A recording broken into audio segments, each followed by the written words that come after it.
opinion and help me debate with news from stats all reporting that the Forest play. Come join Greg and Richard right here on Talking Red.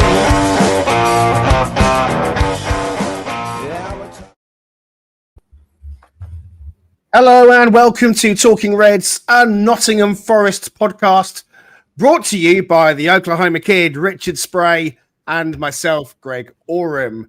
With us on the panel, we're joined by the Statman, Danscape, and Raf, the Random Pundit. It was another frustrating night for Nottingham Forest as the away day in Europe at Sturm Graz of Austria petered out to a flat 0-0 draw. The Reds dominated the match, especially in the first half, and were a missed Morgan Gibbs-White penalty away from grabbing all 3 points. For it really only needed the one goal, as the hosts had very little to offer and rarely threatened the Forest goal.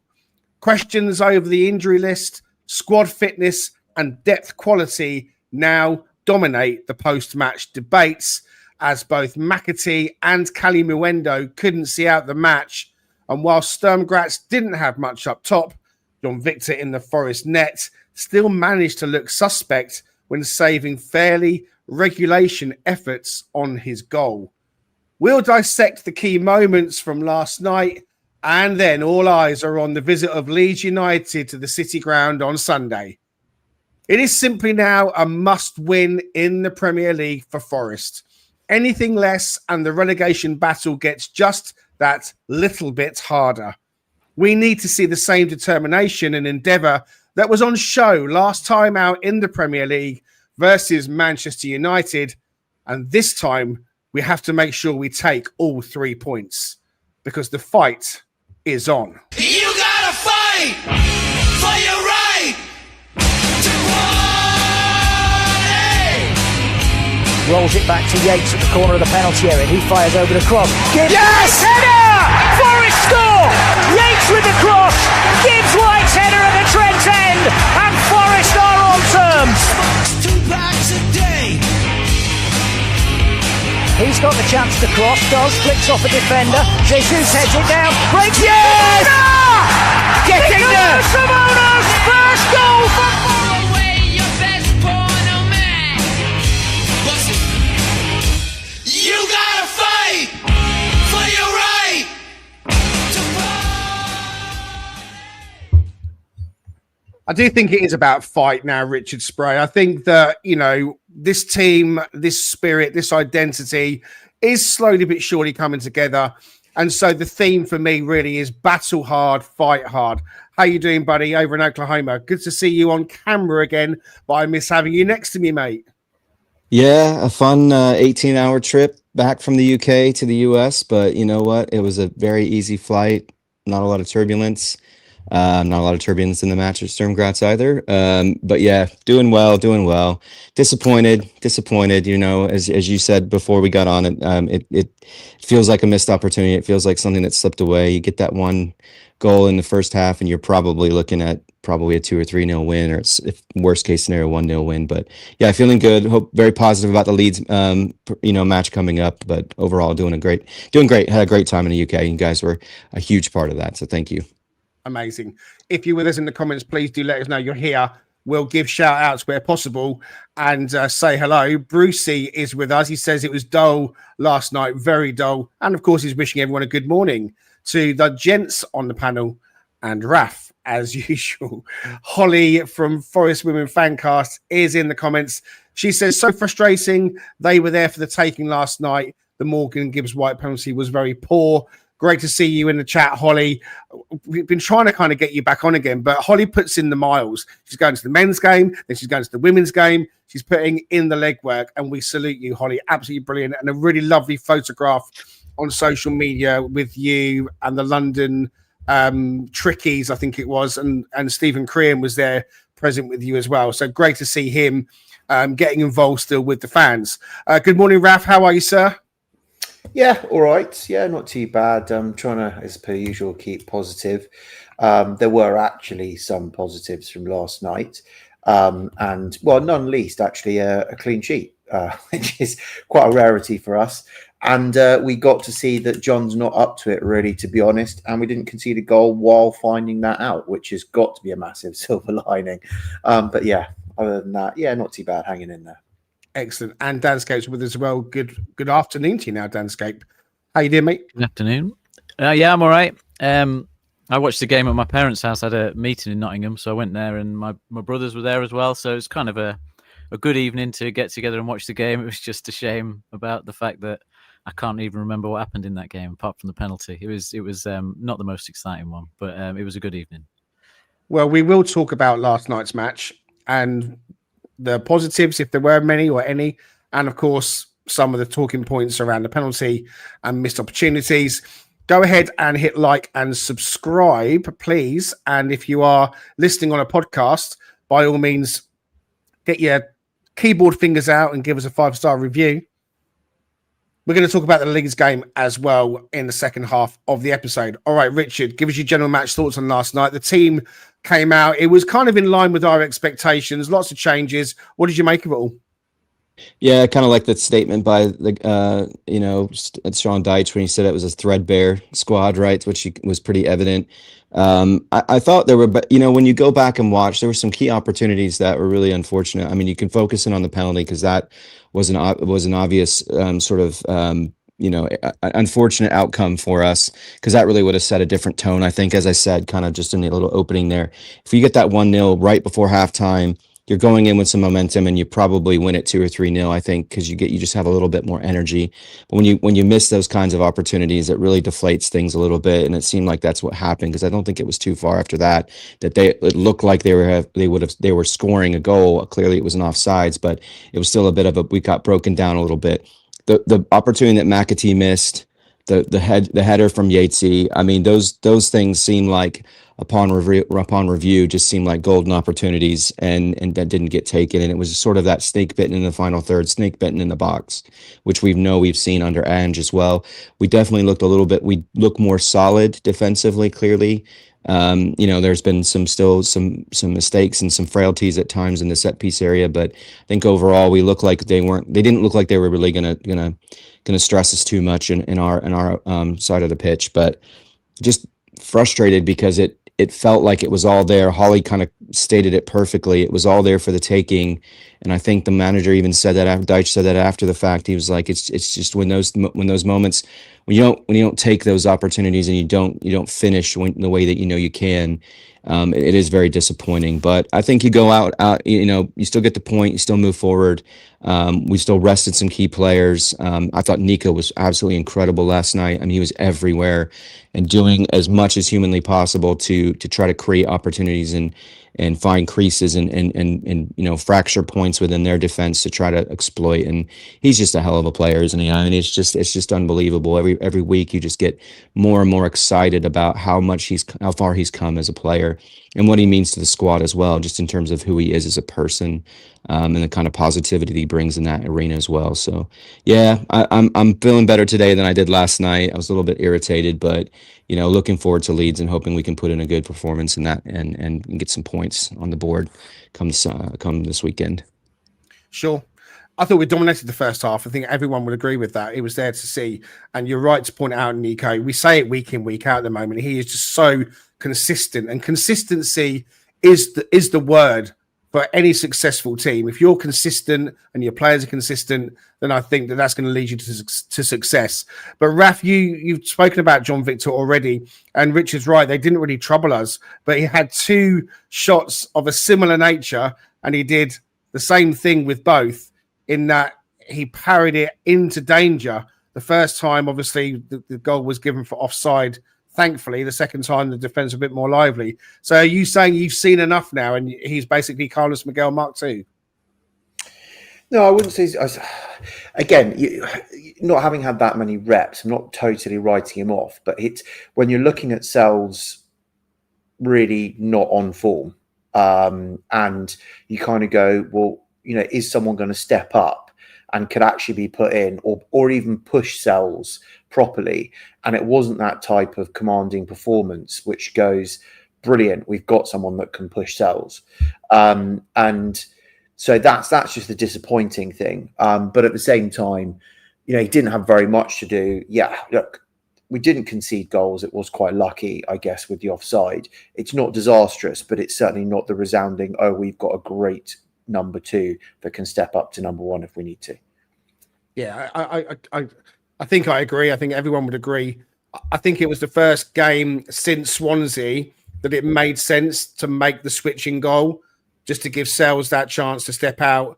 It was a game in Europe that, of course, we wanted to win, but we certainly had enough, I think, on the pitch Danscape to win it, and we were a penalty kick away from doing so. What are your thoughts on Gibbs-White and the penalty? He seemed out of form last night, and he's out of the England squad that was announced today, and maybe that he knew about that last night. Could that have had a bearing on his performance, do you think? His up and down form is a concern, isn't it? Yeah, it's a concern in the sense of the whole team's a concern at the minute. Like, there's not many players that are firing in a way that it all joins together and all comes together at the same time. So, I mean, that would have been our 4th penalty goal in the Europa League, I think. Obviously, we got the 2 against Porto. We had 1 against Midtjylland. I mean, we were on course to penalty our way to qualification. So it's a shame it didn't go in, but it's a penalty. I get it's a poor penalty because the keeper saves it, but you will also see penalties hit that exact way that go in if the keeper goes the wrong way and all that sort of stuff. So it's a poor penalty in that respect. But on another day, the keeper goes the other way and it goes in, and we're having a different discussion. I didn't think his performance stood out to me as like, that's a terrible performance. I think he looked like he has done this season, which is there are a few basic errors that you wish he didn't make. But he's also tends to be involved in everything that we do around the box as well. And particularly without Anderson, he had more of a role in potentially trying to get on the ball and make something happen, because, I didn't really notice, say, Dominguez in the game. Obviously, he was kind of playing that wider left sort of advance role. And he would pop up like he does with tackles and things. But, I didn't really notice him pushing us forward or threading balls through or anything. So it fell onto Gibbs-White to try and make something happen, and we didn't create anywhere near enough in that game, considering the opposition. I think for me that's the disappointing thing. So yes, we still should have won it. We were good enough to win it. We controlled it, and it could have been a penalty, or it could have been the Yatesy header that should go in really from where he was. It could have been either of those moments, but we didn't. It was the second half, wasn't it? We just didn't continue that to really create enough that you were thinking that whatever we can afford to miss a chance here. And I think it was as the game went on that the disappointment came in for me. We just looked like a pre-season sort of team almost. Yeah, I mean, I thought we were going to win the game. If we were going to win the game, we needed to win the game in the first half, because there were always going to be changes. And when they came, there was a raft of changes. We had 6 defenders on the pitch. I didn't really know where some of them were even playing or what we were trying to achieve. But before we kind of get to those changes, there was the Yates header, which was a gilt-edged opportunity. And it's an obvious thing to say, but goals change games, and they change the way teams are approaching things. So if that goes in and the penalty goes in, and all of a sudden we're riding comfortably, because they really didn't bother us in many ways, as you've touched on, Richard. So let's talk about some individuals, because that kind of almost seems one of the highlight points to come out of this. Let's talk about Yates as well. And I felt he had a good game personally. I know that he's a player that divides opinion, but I like him on the pitch. I like what he does for the team. He does a job which we've talked about time and time again. I liked what Sangara did last night. A little bit slower getting going, but again, I liked him on the pitch. Thought he was good. Milenkovic was pinging some wonderful balls to Nico Williams. I mean, he's got that in his locker. Fantastic. So those 3 players are ones that I just wanted to mention. So chip in with who you want to talk about in a positive sense, as well as obviously Zach Abbott, who came on later, who was positive. I'm not going to say he was amazing, but a young lad coming on in a European fixture, I'm really chuffed for him. And he got stuck in. I think Martin Keown possibly over-egged the pie a little bit. I thought he was good. I'm not taking that away from him. But there's also the concerns about the fitness. There's McAtee and Kalimuendo who can't last a game and so on. So chip in with your kind of positive thoughts on players, by all means, Rich, and also make some comments maybe on the likes of Kalimuendo and McAtee. I know that you're still a big fan of Kalimuendo, aren't you?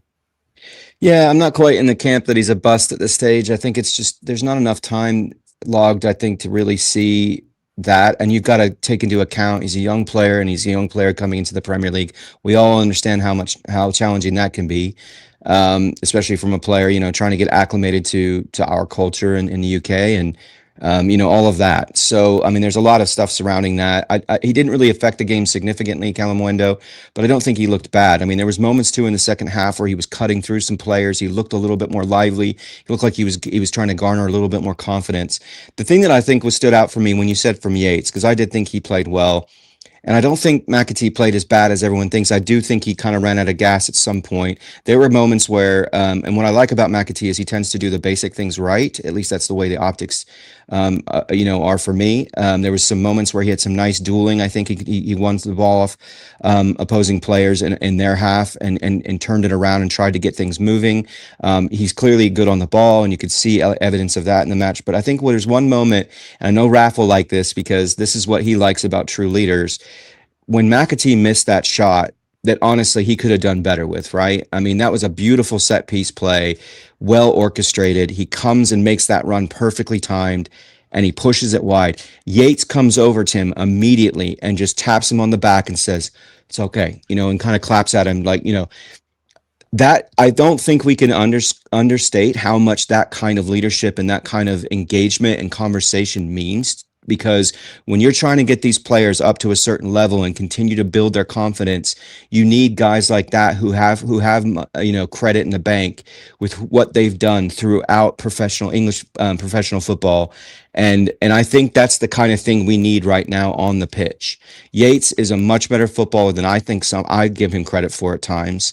He had a moment in the second half too. I think it was in the second half where he got the ball on the edge of the box and started to approach, and then he shot it. And if he had curled it, it would have been an absolute beautiful goal, right? With his non-favored foot. It went wide. It wasn't something that you're used to seeing from him, but it's the fact that he's getting a little bit more attacking, and he's adding some dimension there, and amongst the other things that we know he does really well. Draws fouls, can play physical, can really shut other players out both mentally and physically from the game. Players like McAllister from last season against Liverpool at Anfield. So I think there's lots of things, but Nico's still the guy. He's still the thing that always pops off. For me, in terms of just what he does and the dimension of his game and the multiplicity of ways that he can affect things in terms of even taking set pieces. Which honestly, maybe I'm over-egging it. Dan, please tell me if I'm over-egging it a little bit, but they kind of had this sort of look of a James Ward-Prowse. They were high and curling in, and why had we not done this before? I don't know. I think he does it for Wales. And he takes free kicks for Wales, like shooting the ball at the goal, and I think he scored on at least one or two that I can recall. So yeah, it was great to see some of that, because we definitely need that when Douglas Luiz isn't on the pitch. And so there's lots of things as Raf said to take out of that match, even though it was disappointing comprehensively. But to have that kind of those kinds of dimensions get added into the game for us was good. Yeah. Okay. Brucey says, upon hindsight, Morgan actually had a decent game, just no end product. He was mainly controlled the game. If not for the awful penalty, we'd be saying he played decent. I'm going to get Raf's view on that in just a moment. Mark Way NFFC, thank you so much for another £2 in the pot. He says he was really impressed with Zach Abbott late on. Yeah, absolutely. Zach Abbott is one for the future, but in the here and now, I'd like to see him getting a few more minutes, perhaps. I would like him to have started last night. Terry Dyson says, afternoon, gents. Hope you are all okay. And our good friend Steve Battermuch is live from Graz Airport. He's making the trek home. He says, take the point. Should have been 3. Let's beat Leeds, and we'll say it was a good week. Still all to play for in the European League 2. All right, Raf, I'm coming to you now. So thoughts on Gibbs-White. How did you view him from last night? Anyone who stood out particularly? And what do you think about McAtee and Kalimuendo? Was it just a lack of game time that caused the cramping? Well, I'll start from the beginning because I think there are about 3 questions in there. Well, but yeah, I'll start with Morgan Gibbs-White, right? And I'm going to probably get pelters for this, but I'm nearly done with him. And you were done with him last season. Really? I was done with him last time, and I'm waiting. We keep playing him. The game last night is exactly why he's not going to get picked for England. This is exactly why he's so off the level. anyone that is at England level, you take an Eze, you take a Rodgers, you take a Rice, you take an Anderson, you take anyone, they boss that game. They run that game completely and utterly. Sangare wandered 40 yards with the ball through the middle of the park, right? It's not difficult to do against that team. But again, and I called it in our chat, as soon as he missed that penalty, he's going to start trying too hard and everything's going to start, all the wheels are going to start coming off, which is what happened. He even tried to flick a ball to, I don't know who, there was no one within 15 yards but 4 Graz players that it just went to. And I'm just like, who's that to? Like, it just, there's nothing there. And for me, I think I've just had, the pennies just dropped for me. And this may seem harsh. He is a wonderful, skillful player. He has very low football IQ. And this is what I'm going to say is, if things aren't working, do something different. Understand the game state. And if players are not where you want them to be, then do something different. Make the safer passes, recycle the ball, do something else. And don't try like a goldfish to force the ball into things that you know are not going to work because you've understood the game. And there are too many game states that he does not understand and keeps trying to do the same tricks and everything all over again. It's like he doesn't have another idea or can't have the football IQ to change how he played to morph to the game. And that's what we saw yesterday. If Anderson was playing, he would have dribbled through midfield probably, like quite easily, and dictated the tempo of the game. Now, they're slightly different players, but if you're that elite as a player, you can change how you play. Right. And that's my frustration with, and yes, I'm holding him to a higher level because he's supposed to be England standard. For a non-England standard player game, like Bruce says, yeah, he had an all right game. Like he had an okay game. He gave the ball away a bit too much. But for his level of what we're expecting, he had a poor game for one that he should have dictated that game. And for me, that's my frustration with him. He's an all right player. He's not elite. Okay. And that's the difference. Anyone else in the I want to talk about quickly before we move over to Danscape? Likes of McAtee and Kalimuendo have been kind of mentioned a little bit. That's for you, Raf. Oh, right. Okay. So for me, just they're not at the fitness levels. I don't know. I'm not a football professional. I'm not a coach. You would have thought if they're not playing, then they must be training really hard and you can get your fitness levels up, which is bizarre. But again, they haven't had the reps in real games. And so that connection, when you've got McAtee, who hasn't really played games, Kalimuendo hasn't played games, I was hoping a magic wand would happen and magic would happen between the three of them really mobile. But there was more of the chaos where they didn't understand, I don't think, where they were. Kalimuendo's getting slammed. I've noticed at the beginning he was making lots of early runs to get in the box and he wasn't being picked out by anyone. And I think he just got frustrated at making those runs and never actually being played to. And so then tried to morph his game, which then didn't work. So I'm not on Kalimuendo's back. I'm not on McAtee's back. I'm a bit frustrated they're not up to fitness levels, but I understand why they didn't have the best games. And I do think there's more to come from them. Okay. And Danscape, come to you with the same kind of thing, really. Are you worried about the growing injury list? Let's get a comment on that, and the lack of fitness in the fringe players. Yeah, look, the injury list is worrying, definitely, because there's a few key players in there, and it's not sure where Hudson-Odoi is, and Anderson potentially they're talking about him having a bit of a knock as well, not just purely being rested. So hopefully some of that's just playing the usual games around fitness. And they come back for the weekend because that side of it's a concern. I mean, what we're seeing is the results of a disrupted pre-season. I think we see that in everything we talk about at the minute, to be honest. And maybe that's just my way of looking at it. But I think what you see is players that came in late just are not up to speed, whether it comes to fitness or the players around them. Playing McAtee on the wing with Savona, that partnership just has never existed before, has it? Probably one day on a training ground and that's it. So that's new. On the other side, you're having to play Dominguez out wide alongside Williams. And I think, the reason we probably played Williams is because he provides pretty much our only wide attacking threat in that game then, because from fullback, because we don't have those natural wingers on the pitch that are going to provide that. And I think you see that in Gibbs-White's form. I think the fact that you put him into a team with a load of players that don't know their roles, you're not going to get him stand out and be England level or what Raf's described him as. I just don't think you can place one player. No, but you can't. It's a team game, right? And we saw the benefits last season of creating a really good team that was consistent, and that's why we were good. This season, we're chopping, we're changing. We've got players coming in late.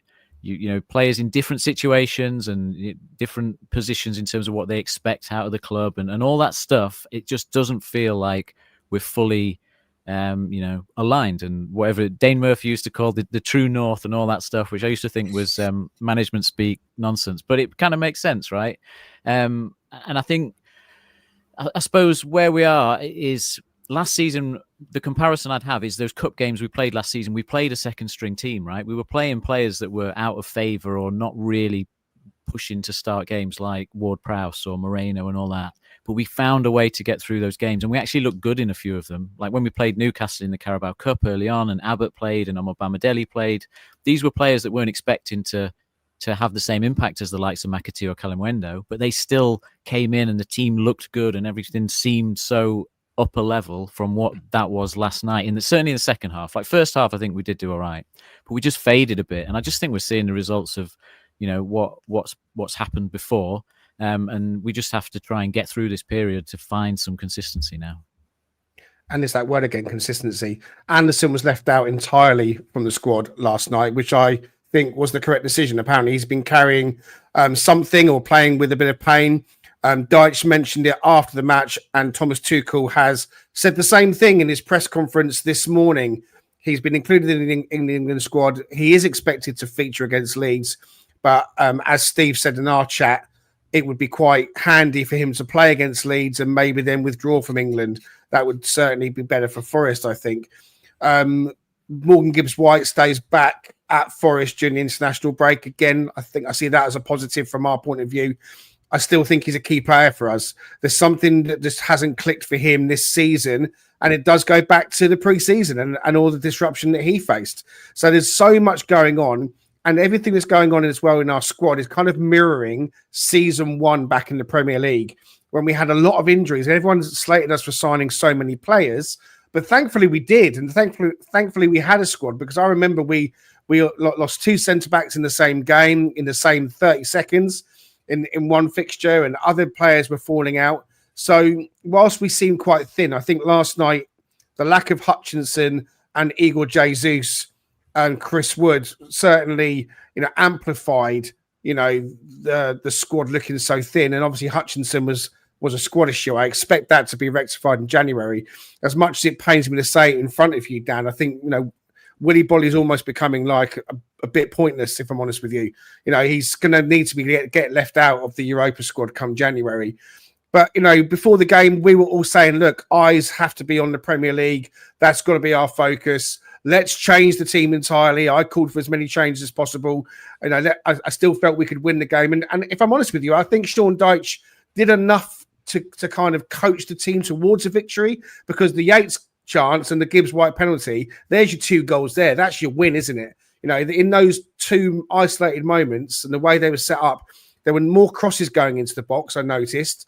Kalimuendo is a different type of striker from a Wood and an Igor and definitely a Taiwo. He's a runner rather than a back to the goal holder upper.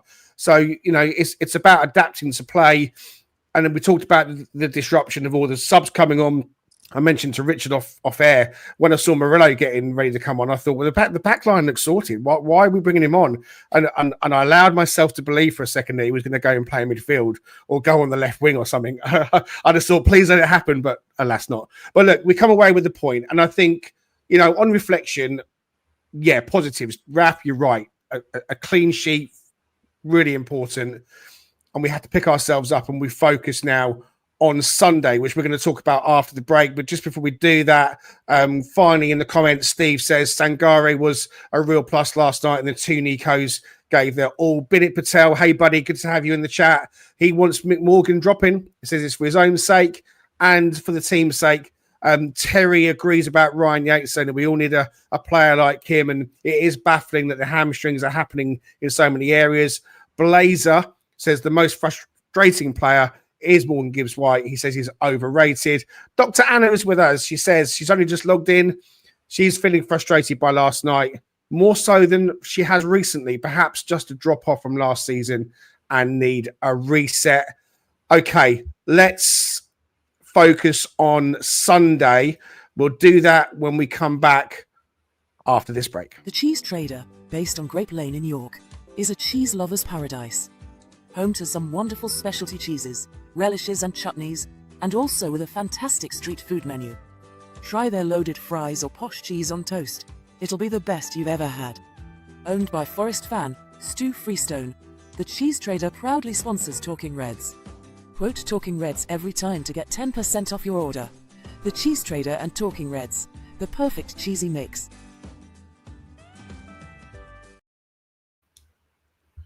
There will be a competition at some point soon.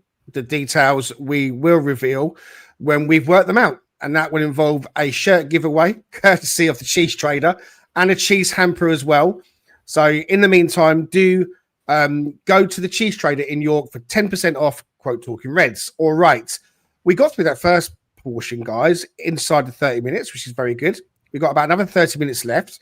We're going to talk about Leeds. So we're going to keep it nice and succinct. And we're going to focus on what Leeds might better do to us and what we want to do to them. And we'll get that segment started like this.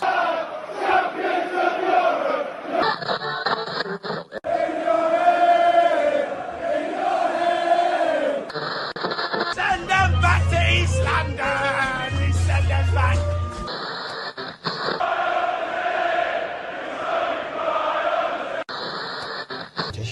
I hope anybody's not stupid enough to write us off.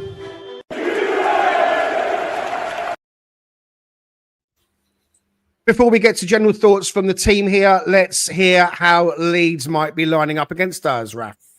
Oh, cheers, buddy. Okay, so Leeds, and luckily, we've heard of some of these players. It does make analysis a bit better compared to what I was trying to do for Graz. But yeah, we have a look at Leeds, and I think they've been considered to have a good start to the season for what they were hoping for. So they've amassed 11 points to our 6th. They're sitting in 16th compared to 19th. Just as an aside, for just a quick silver lining, we are nowhere near our levels, and we could be literally just behind them by the end of this if we beat them. And they're probably pretty happy with their standard and I don't think they're going to start playing massively better at some point. Right, but that's an aside. So if we have a look at it, they're pretty injury-free. It's unsurprising that Dominic Calvert-Lewin does have a knock at the moment. I think it's a thigh strain, but he's probably 75% likely to start. 25% might not start. Bogle had a bit of an injury. He's their key right back. He's listed as injured in some places, not in as others. I expect he might start, but he might be rested given he was coming back from illness rather than an injury. There might be a bit of fatigue issues that come through with that, so he may not start, which is why on the diagrams, if we look at how they've played in their last 3 Premier League games, they kind of a light red. But how they start and how they form up, they're kind of liking a 4-3-3, and that's what they played against Burnley. That's then what they played against West Ham. Against Brighton, they got pumped 3-0, and it's a bit funny because they played this 4-1-4-1, and I'm pretty sure that's what Brighton played against us with Hinchelwood as that single midfielder when we pumped them 7-0. So I don't think they're going to revisit that again because I don't think it really works that well for anyone, that formation. So if we think they're probably going to go 4-3-3, then I imagine it's going to be Perry in goal, and then you're going to have Rodon and Biol as their centre backs. I've highlighted Rodon as one of their key players, and he is a massive set piece threat. He's already got 2 goals, so he's one to look out for. If Bogle's fit, he'll probably play on the right side, and then Gudmundsson, he'll be on the left-hand side. And they give them plenty of legs on the outside of when they're going forward. Right. We then go to their midfield. And I expect it will be Ampadu that will sit as that kind of person in the middle with Sean Longstaff. And I'm not entirely too sure. It might be Statch that comes in. It could be Tanaka. I'm not entirely too sure as who's that third midfielder that's going to probably be in there. But Sean Longstaff, for me, is their key person. For me, he's the engine that we really need to shut down. And I thought he was actually really good and very unfortunate when he was at Newcastle, because he didn't get the starts with the midfield that they have as their trio. And whenever he came on, he was so good. And he's really starting to shine as the gem that is in this Leeds side. And he's not like the glamorous signings that they made, but he's really the one, I think, making their difference to them. If we have then a look at if Calvert-Lewin is fit, he will probably be in the 9. You're going to have Aronson on the right-hand side, and I reckon you're going to have Okafor, who is on their left-hand side. And Okafor, for me, is again the other key player that I'm looking at in here of their real out when they are trying to either counter or just get up the field, and he's actually quite dangerous, as we're going to come on to. But very quickly, if we have a look at their last game, so going for the most recent backwards, they've lost, won, lost, drawn, won. So, but if we look at away games, which we've got here, they've played 5, they've only won 1, and they've lost 4. They've scored 3 goals in those 5 games, but all 3 of those goals came when they played Wolves. And then they've conceded 12 in those 5 games. So they're really not very good away from home. And this is quite an opportunity for us, even though they might be kind of at full strength. So if we have a look at then kind of those, if you see, these are the heat maps. If we go to Longstaff, as you can see, he is very much middle right-hand side, but absolutely everywhere between the boxes. And this is where, see that he really is the engine of everything that's working for them. So if we can lock Longstaff down, and if you look at Okafor, who keeps, again, quite wide on that left-hand side and really keeps wide and threatens all the way from kind of a wing-back position all the way through to the top corner flag and our corner flag on the left. He, again, if we can lock him down, and this might be, hopefully Savona's not too knackered, and it might be on him, but there's a bit of responsibility there to lock Okafor down. Calvert-Lewin, if he starts or not, you can see that he does like kind of hitting up around that 6-yard box around the penalty spot, but he does drift around the field trying to help out all over the attacking half quite a lot. So again, trying to pick him up and make sure the fact that he doesn't then pull our defence apart for the likes of Okafor to then run into behind. The reason why I'm, Sean Longstaff, I highlight him anyway. I just do think he is a quality player. He's their one player on SofaScore, a little bit like our Elliot Anderson. He's the only one with a 7+ or more. But he's got 2 assists, so he's their leading assist maker, and he's got a goal. And their top scorers are Okafor and Rodon. Rodon is the central defender that I said, who's got 2 goals. He's leading goal scorer for them in the Premier League. But Longstaff from midfield has also chipped in for 1. So really, that's where the threats are coming from.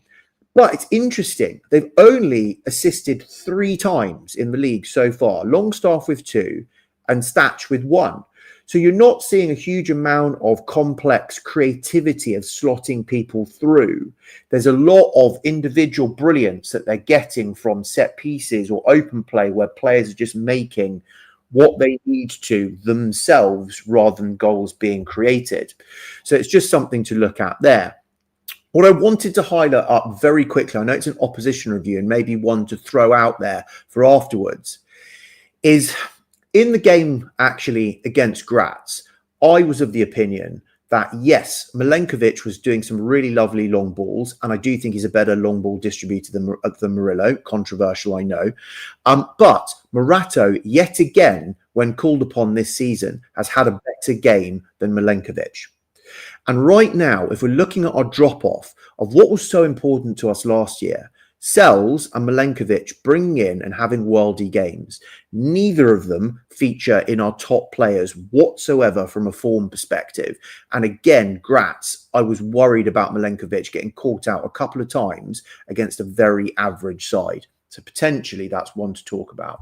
Then the final slide very quickly is just about Leeds themselves. So again, their strengths. Direct free kicks. Oh, let's get ourselves sorted if they get them. Don't give away silly fouls around our box. And if they get ahead, they're very good at keeping their noses in front. So again, something we were very good at doing last season. Weaknesses, they've got lots, right? So they create chances, but it's the Dominic Calvert-Lewin effect, actually finishing your chances, right? Again, through balls, they're not very good at those. Skillful players will come onto teams. Maybe this is Morgan redemption, but definitely this is, for me, CHO and those that are the more skillful players that we've got trying to rip apart their defence. And aerial duels, get Jesus in the box, get balls in the box, right? Get the ball high and get crosses in. There's a lot of midfield battle. If we look at the action zones, 44% of the time is spent in the middle of the pitch in their games, and it's evenly split, 28 in their own third, 27 in the opposition third. But again, that's the Okafor threat. 41% of their attack come down the left-hand side. But you can see they do favour with their fullbacks as well. There's more favour given to the wings than down the middle, with only 28% of their play when they attack coming down the middle, 41 on the left, 32 down the right-hand side. When you look at how they score goals, they've got 4 joint top with open play, 4 from set pieces. We need to be switched on against Rodon, against their set pieces. That is I reckon that is the threat that we have in this game massively. How do we score against them? It's open play. They've conceded 9 from open play. They've conceded 5 from set pieces. So if we can get our set pieces working, get Nico actually doing set pieces and see how we get on, that might be quite good. 1 from the counter-attack, 1 from a penalty, 1 from an own goal. So that's really the lot from me, I think, on Leeds.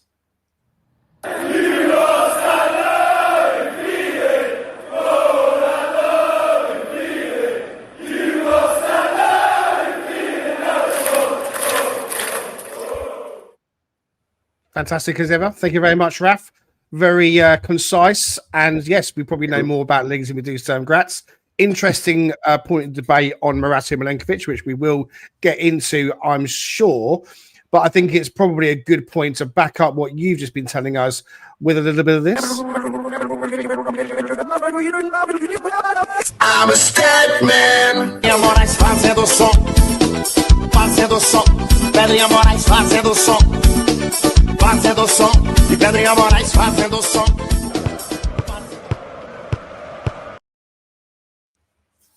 Here's Danscape and the stats pack. Thank you. Forest v Leeds. A Leeds United side that somehow are above us in the table, frustratingly, given what's happened this summer and what we thought was going to happen. But they're not performing brilliantly in a few key areas. So just comparing the two sides, obviously the bits that stand out, which is what you'd expect from, I guess, a team that's in their position, is, they are scoring quite high for the Eshousery, the set pieces, and the kind of crazy gang style, right? So although I think in the Championship they play a much more of a possession, passing, short sort of style, they have very much adopted the needs must approach, I think, in the Premier League, Leeds. And again, if you look on the right, you'll see, they score quite high for long balls, not massively high, but they tend to play a lot longer than obviously we do these days. But they don't. What they do differently to perhaps what you might expect is they still have that sort of pressing approach to the game, which I think we're seeing from a lot of the promoted sides now. Is they don't necessarily just sit back and defend their box in the way that even we did last season and kind of was effective. They tend to manage the game a little bit better and keep teams at bay a bit more. So their ball winning and pressing stats are very high, right? So they're doing well at that side of the game, which I guess is where they've managed to get the points they've picked up, because their goalkeeping, their finishing, their actual defending of their box has not been as good as you might necessarily expect from a team in need of points. So yeah, I think there's something in I suppose I'd be disappointed if we don't get something from the game when you look at the key parts of their skills where they're lacking. And then in terms of players, just quickly, Raf's touched on a few of them. I mean, Statch is a player that I think is a little bit gone under the radar for them as a good signing. I think they signed him from Germany for about probably 10 million quid, 15 million euros, something like that. And he's not necessarily played every minute, but he's played quite a lot of their games. And he's the guy in midfield that stands out as kind of having that impact role. He's very much a box-to-box player. He's not like a playmaker like a Gibbs-White, but he pops up at in dangerous areas and does a bit at both ends of the pitch. So he's a guy that jumps out. And obviously up front, Okafor's been quite a threat, although he's not played too many minutes alongside Dan James as well. And then home and away form is where, as you'd expect, they are much stronger at home, right? So on the left, you're looking at the expected goals, so not just the results, but the expected goals. And we are still rock bottom in terms of away form there on that chart. But for home form, we're now actually pushing to get in that top 25%. So actually our home chance creation is starting to get back where it should be, right, into that top 25%. It's just away from home we've kind of created nothing so far this season. Leeds sit away from home, they sit in the bottom 25% for chance creation, which is good. And then similarly for chances against, again at home, very good defense from Leeds, but away from home they've very much struggled to stop teams getting chances on goal. So hoping that continues. And just to quickly on style of play, right? So left to right percentage of passes long, so long balls, bottom to top kind of shot intensity. So that's basically the number of touches you have in the final third divided by the shots that you have, right? So, how much do you mess about with the ball in that final third? And you'll see for us, left to right, we're still in that bottom third in terms of we tend to play short passes, not long passes. But you'll see Leeds left to right are bang in the middle. So they're not a massively direct team. They are somewhere in the middle there, around like a Man United and a Newcastle and a Spurs. They sort of manage it. But what they have to do is they have to be really, really clinical in that final third. So their shot intensity is one of the highest we've seen. It's alongside Palace. So they just don't mess about with the ball in the final third. They'll get it into the box, they'll get it into a dangerous area, and they'll take the shot. Whereas what we're still doing down right at the bottom, in the bottom couple of percent, is we are still unable to sort of convert our possession in the final third into the into shots, and that can be by choice, or it could be lack of confidence, or it can be not managing to find a good area to get your shot off. But it's interesting to see. So they're going to be very, very much kind of direct team once they get into any dangerous areas. Okay, Dan, very quickly on our shot intensity, is that hangover from Ange of us literally passing it 1 million times in the other, and that's skewing the stats, or not just Ange, was it? We sort of did that under Nuno for the first couple of games, didn't we, as well? Like West Ham was a prime example of just not being able to convert all that dominance into a clear chance at goal. I think it is the whole season so far, really. Okay, thanks very much, Dan.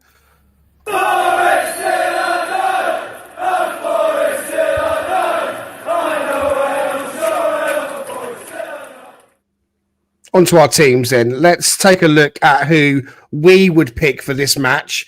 And so we'll come to you first, Richard, and also give us your general match thoughts, really, on how you see this one unfolding. We've gone with Richard's team on the screen for those that can see it, and Richard will take you through it for those that can't. Yeah, I was watching the match with Raf. We were watching Everton against Sunderland, right? And I think the key thing is we don't want to take for granted the cohesion that Leeds plays with, because many of the players that are on the pitch have played together for a while. So we don't want to allow ourselves to get into this sort of situation like we did with Sunderland at home, where we sort of take for granted that they're a decent side, even if they're recently promoted.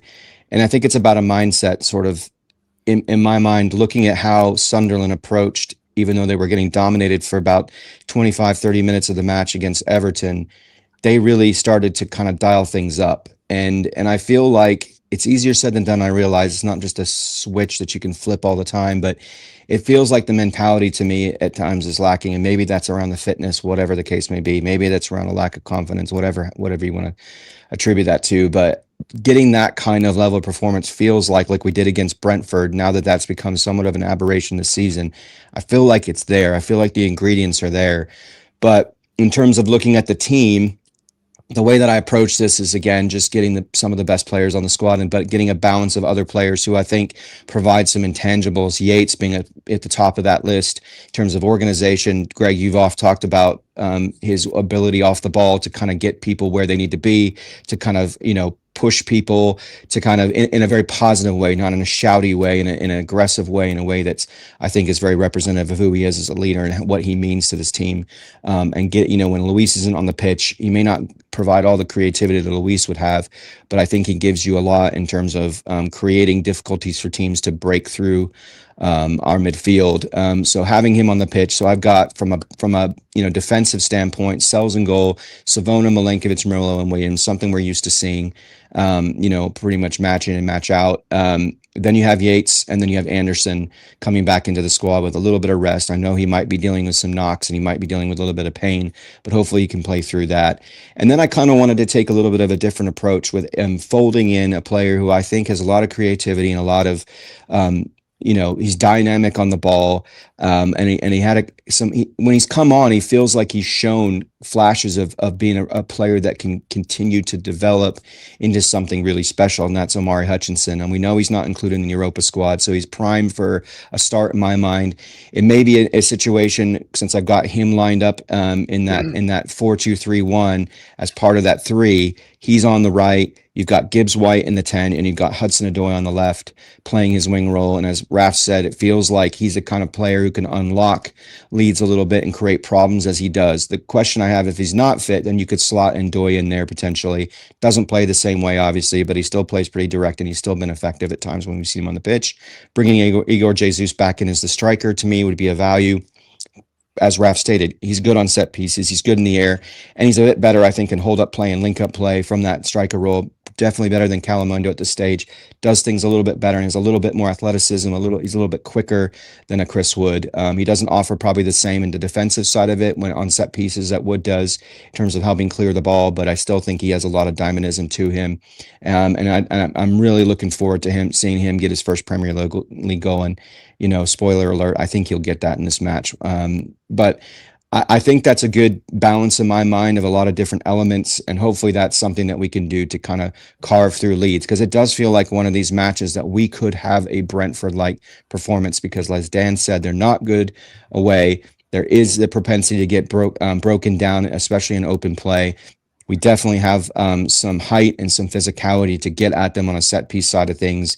And so this just feels like a game that we can dominate and show that, there's still life in this team. And getting these 3 points is obviously, it's such a pendulum swing game, right? I mean, if you lose or you don't have a great performance and maybe you eke out a draw, there's going to be a log of negativity. If you get that win, it's just going to create an immense amount of positivity. And I just hope and pray we can get that one goal first, set the stage like we did last season when we got that first goal, so that it really changes the trajectory of the rest of the match. But that's my team.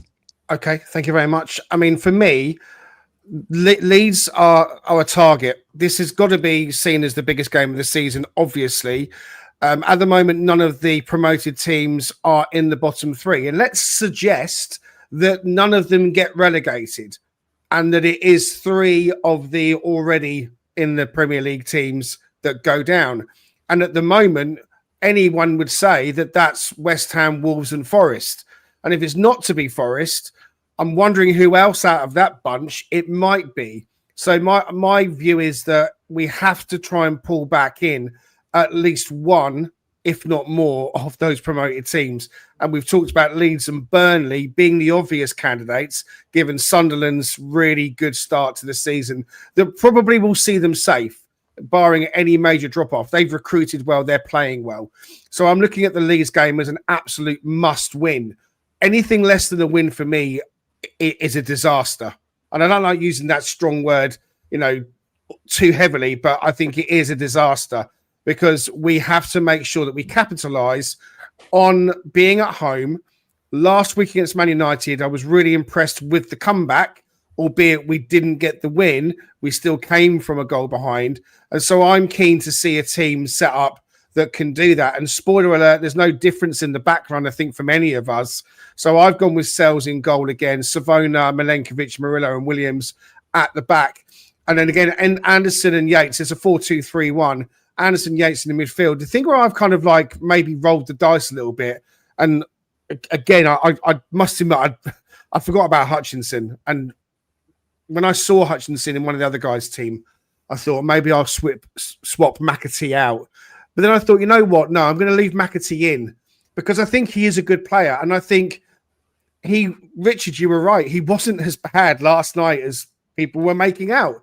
He had some really good moments in that first half. Yes, sure, the cramp crept in. Yes, sure, the fitness is an issue. But McAtee starts on the right-hand side for me to breed some confidence. Gibbs-White in the 10. I've got Dan Indoor in the left because I don't think Callum would be fit. If Callum is fit, I'm happy for Callum to take a wing spot, 100%. I've got Igor Jesus up front, and Bruce is asking in the comments, when is Chris Wood back? None of us know is the answer. We're assuming that he's out as well. But of course, if Chris Wood is back, I think it's more likely that he'll come from the bench as a way of reintroducing him into the team and the squad as a whole. But the team is almost picking itself, I guess, apart from one or two places. A massive call for Hutchinson from Richard to start. I would not be unhappy if Amari Hutchinson starts, because I've been wanting to see that from him as well. But I just feel that McAtee needs to get going, and I think that there is definitely a player there. And I think that the more he's on the pitch and linking up and getting some of that rhythm going, the more chance we've got of seeing him make that impact. And we've got a bench that will include a Sangari, who I did like last night. So again, Yates plays for me because I like what he brings to the team in terms of that battle that I think we've got on our hands. Leeds were a championship side last season, and I'm not suggesting that they're a championship side playing in the Premier, but they will still have a lot of those attributes in their team. And I think Yates is built for that kind of battle in the middle of the park. So he stays in the team for me, but I'm happy with the Sangara coming in. Nico Dominguez is still coming back to getting game time, and Taiwo will be the option off the bench. Taiwo isn't in front of Kalimuendo because I think he's more built for a Sean Dyche type system. But Richard, I want to ask you about the Milenkovic-Morato debate that Raf raised really in his piece. For me, Milenkovic keeps his place, but it's undoubted that Morato has upped his level a little bit, barring that left-back game against Arsenal, which I think we can probably forgive him for, to be fair. I think he's looked really good. Is he pushing Milenkovic for you? Is it too soon? Yeah, because I just think the value of Milenkovic, right? I mean, they're both tall, big, physical guys. I think Milenkovic, the passing range that Milenkovic showed last night was great to see, because you want those kinds of elements folded into what he does well. Because normally what we're used to seeing from him is he's just stout, he's difficult to play around, and clearly on the set piece side of things, he provides value more so than Morato, because Morato is a liability. I think he's been better this season. It seems like, I haven't looked at his aerial duel win rate. I think optically, I would say he's better in that area than he was the previous seasons. So hopefully that's the case. But what I liked about Morato, he's very composed on the ball. He definitely can find windows. He can definitely play the ball. He doesn't do as much, I think, aerially from a passing standpoint. He'll step up and do more of the Murillo thing, which is to ping those balls, I think, more on the ground and find those creases where you get runs going, and he's picking players up. I mean, he has done a few moments where he can kind of drop a ball. There was one ball, I think, last night he had to Dominguez that was really nice. He just launched it with just the right amount of touch and trajectory, and it dropped right to Dominguez's feet for him to play off of. And so, there's definitely dimensions to this game. It's a good problem to have when you have this kind of talent in you. And he's only 24. Every single time I look at the guy, I think he's 35 years old, but he's 24 years old, Morato. It's amazing to me. Yes, that's what I'm saying. And so, Milenkovic is a little bit older, but not by a major stretch. But I definitely can see it. I know Raf mentioned that he thinks that Morato might be Milenkovic may be a better long ball player than Murillo. Certainly in those types of balls where you're switching play across the field, right? Like, he's definitely shown he can do that. And he's got to have wingers like Callum and people who are good at taking the ball from the air and trying to make something of it. But yeah, I wouldn't say it's time for him to start over Milenkovic. I just think there's other aspects of Milenkovic's game that you can't really replicate with Morato. And I don't know who else in our center back sort of allotment can do some of that stuff that Milenkovic can do. Plus, he's a leader, right? I mean, he's a guy that we've often said too, he could be a captain of this team very easily as well. So you gotta take that into account too. I don't think that Dyche is ready to do a back three. I think we've talked about Dyche and his systems, and it feels like back three is something he doesn't turn to that often. But it feels like Morato, Milenkovic, and Murillo do form a very good unit as a back three when they're all fit and firing. And so if at some point we do see that come into play, either through starting a match or it turning into that, then I'm happy to do that. And we talked last week, Richard, didn't we, about going 2-1 up, and we said, is it time for us to go back to Morato time? And he didn't do it. He didn't do a Morato time, and that maybe would be something he would learn about. because you can bet your bottom dollar that Nuno going 2-1 up against United. I know we talked off air about, I think the Fernandes shot hit the post just on about the 75-minute mark or thereabouts. You know, Morata would have been on before that. And in fact, they scored through Ahmad to make it 2-2 on 81 minutes. So he definitely would have been on before that. And I'm not suggesting that they wouldn't have scored, but we certainly shored things up last season when Nuno was employing the third centre-back coming on to go to the back three. All right, thanks, Rich, for that. Let's go to Raf's team. I'm going to put that on stage for you now. Raf, over to you. My mischievous team. I think everyone knows that I love 4-3-3. Against Leeds, I think we definitely should be playing 4-3-3 because I think they'll have three midfielders. And if we can get a stranglehold in midfield, that gives us the control that we want. I think the goalkeeper in the back four is the same as what you guys have said, so that's all fine. Anderson and Yates start for me. I do put Dominguez where Dominguez should be, not out on a wing, but actually in midfield, winning balls and pressing. So that midfield engine. And I go back, Greg, to what you said right at the start of the pod. You said we need to battle and we need to fight hard. And if I look at this midfield three, that epitomizes exactly what those three individuals do. They are our toughest battlers and hard fighters that are put in that midfield to do that job and wrestle this game in our favour. I'm massively wanting to see Hutchison. He is the most direct, exciting carrier of the ball that we have on as our wing options. And I think he's going to start growing and growing into games and become more and more important to us. And this game is perfect for him to come in nice and fresh. Jesus, definitely get him. He's perfect for what we need for this game. And if Callum's fit, his trickery and get some crosses in from him on the left-hand side. If he can't play, I would give Morgan a chance on the left-hand side over Dan Doy at the moment. But at the moment, if we're not dropping Morgan Gibbs-White, what does he need to do to get dropped is my thing. So I think he needs to get dropped. He needs to have the 2 weeks now back at base to have a long think about it and think about how he plays and what he does on the pitch to maximize not what's best for him, but what's best for the team. And so that's my pretty controversial take. Okay. I mean, I don't think it's controversial, if I'm honest with you. I don't think it's too controversial, Raf, to say that Gibbs-White needs to be taken out of the team. I think there'd be a lot of people that would agree with you. It would be quite something for him to lose his England squad place and then be dropped by Forest in the same space of a few days. And maybe that would be something that we see happen. But I don't think it's too controversial for that to take place at all. We're running out of time, so I want to make sure we can get to Dan's team so he can present what he thinks. There you go, Danscape. Yeah, I think mine's pretty much it's the same team that faced Man United, really, apart from obviously with Luiz being injured, that Yatesy comes in as that second midfielder in the 4-2-3-1. I mean, I think this is what Sean Dyche will do. I think he wants consistency. I think he has his way of playing. I don't think he's going to start mixing things up. I think we've seen plenty of mixing up this season. We don't need any more of that. Let's get something that's working. Obviously, we're starting to see some clean sheets from the side. So the back line for me, as long as you're getting clean sheets, you don't mess with that.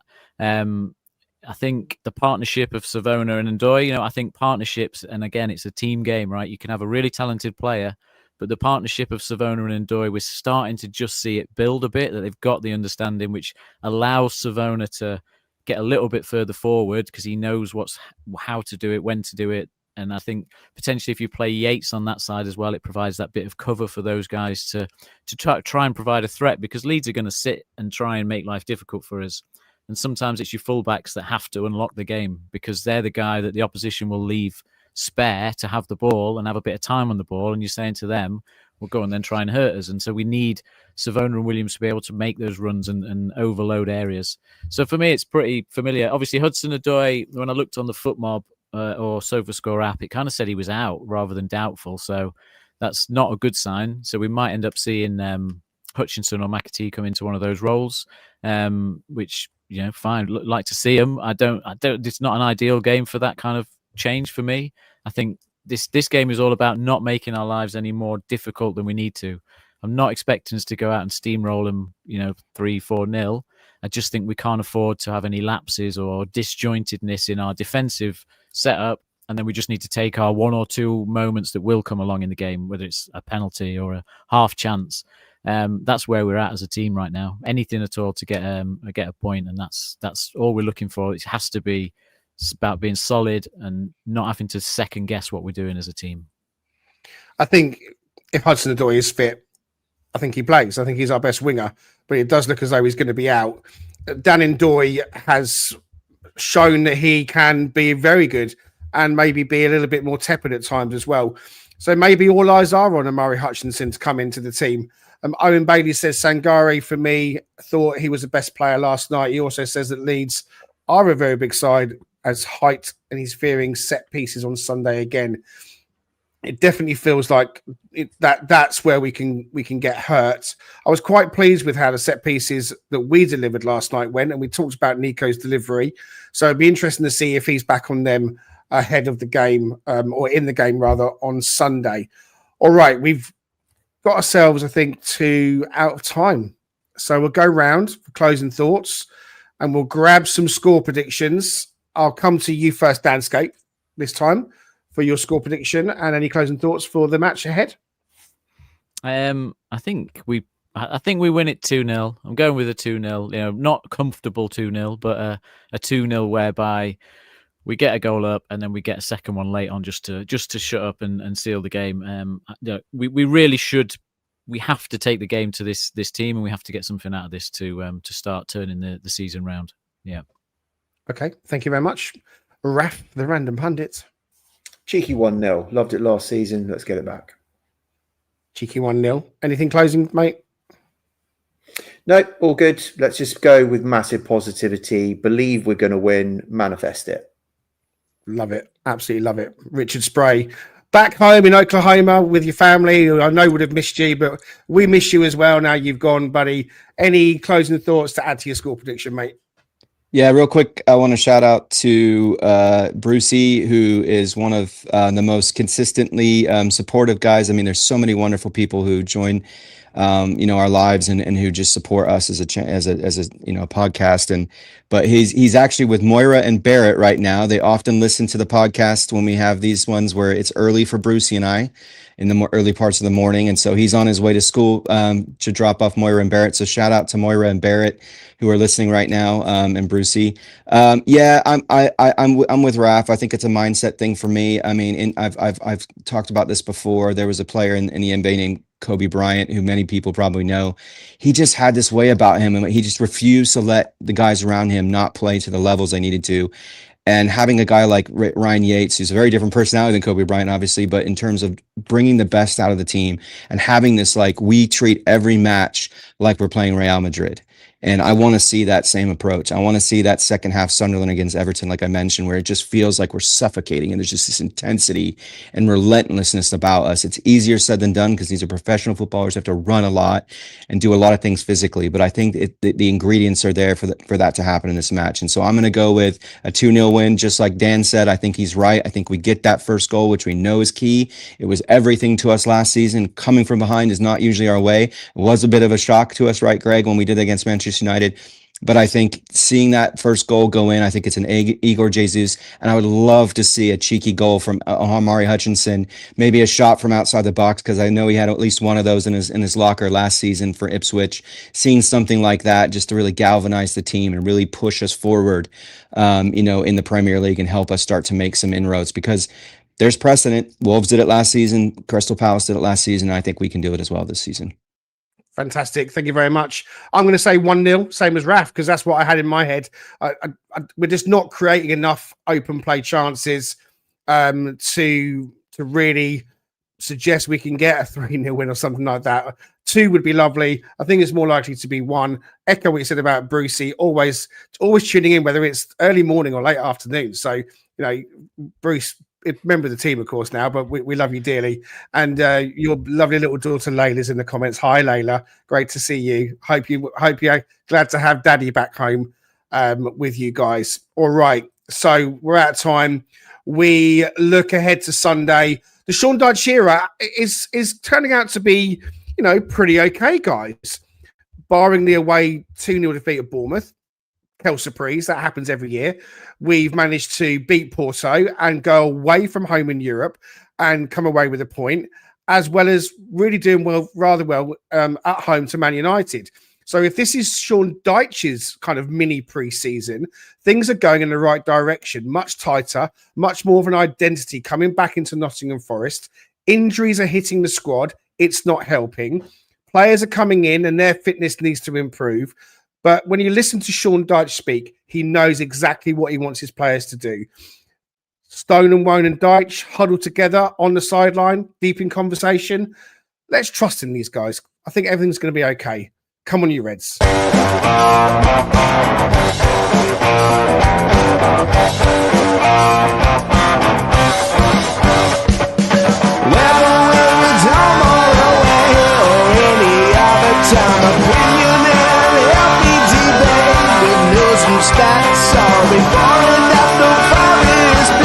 Come join Greg and Richard right here on Talking Red.